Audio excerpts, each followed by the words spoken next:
Ahora empezaremos a desarrollar toda la teoría de los números irracionales. Ya sabemos que los números irracionales, dentro del conjunto de los números reales, son los números que más dificultad nos pueden dar para trabajar con ellos, debido sobre todo a que se trata de números que tienen infinitos decimales y son todos diferentes, de manera tal que nunca termina de armarse ni un período, como pasa con los racionales periódicos, ni tampoco son como los decimales exactos, que tienen un cierto número de cifras decimales y después podríamos decir que el número termina o que corresponde colocar ceros, infinitos ceros a continuación del último decimal significativo. Pero eso pasa con los números racionales, con los números que generalmente se llaman fraccionarios, como ya hemos visto. El hecho de que terminan siendo un número decimal exacto o en algunos casos decimal periódico. Ahora vamos a hablar de un número distinto, que son estos números irracionales, y vamos a comenzar definiendo el número, viendo cómo aparece un número de este tipo, o sea, cómo aparece un número irracional, por ejemplo, en la recta numérica. Sabemos que los números irracionales se indican, como se muestra ahí, directamente con el símbolo de la raíz cuadrada. Por ejemplo, raíz cuadrada de 2. Aunque uno pensaría que estamos hablando de una operación radicación que todavía no está realizada, sin embargo el número se deja expresado así con el símbolo radical y todo.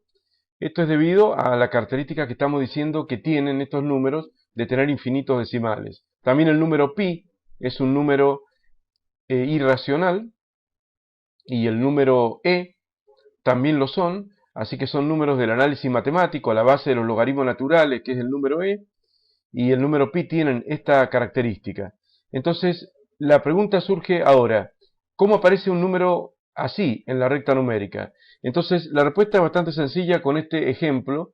Si tenemos un triángulo isósceles rectángulo, como este, que como ya sabemos es un triángulo rectángulo porque tiene un ángulo interior recto, y tiene los dos catetos iguales, con lo cual pasa a ser un triángulo isósceles también, porque tiene dos lados iguales, y el otro lógicamente es desigual, que es la hipotenusa. Vamos a llamar X a la hipotenusa y 1 a los catetos.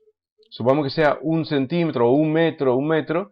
Si yo quiero saber la longitud de la hipotenusa, tengo que aplicar el teorema de Pitágoras, que dice que la hipotenusa al cuadrado es igual a la suma de los cuadrados de los catetos, y de esa manera tenemos que x cuadrado es igual a 1 cuadrado más 1 cuadrado.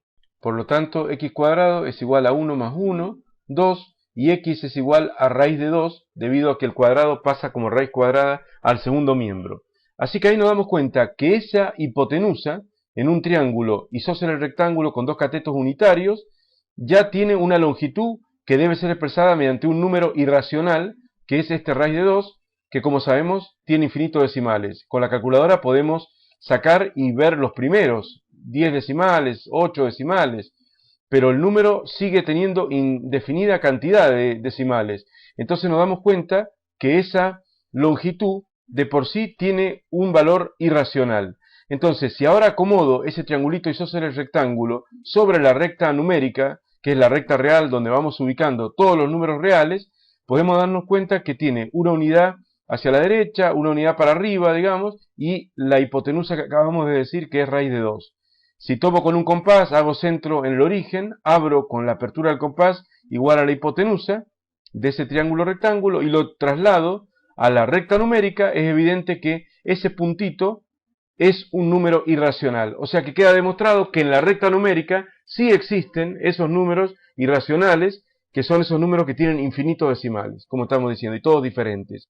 Entonces, de la misma manera puede demostrarse que existe el raíz de 3, el raíz de 5, y todos los números irracionales que hay. Y que además, por supuesto, también es irracional raíz de 2 tercios, raíz de 3 quintos, y así sucesivamente. Entonces, en la recta numérica hay infinitos números irracionales, y todos los números irracionales, junto con los números racionales, están todos encajados, como si fueran uno en otro. Están todos ahí, infinita cantidad de ambos tipos de número. De manera que hemos demostrado que en la recta numérica existen ese tipo de números. Ahora empezaremos a ver las operaciones a realizar en forma exacta con los números irracionales.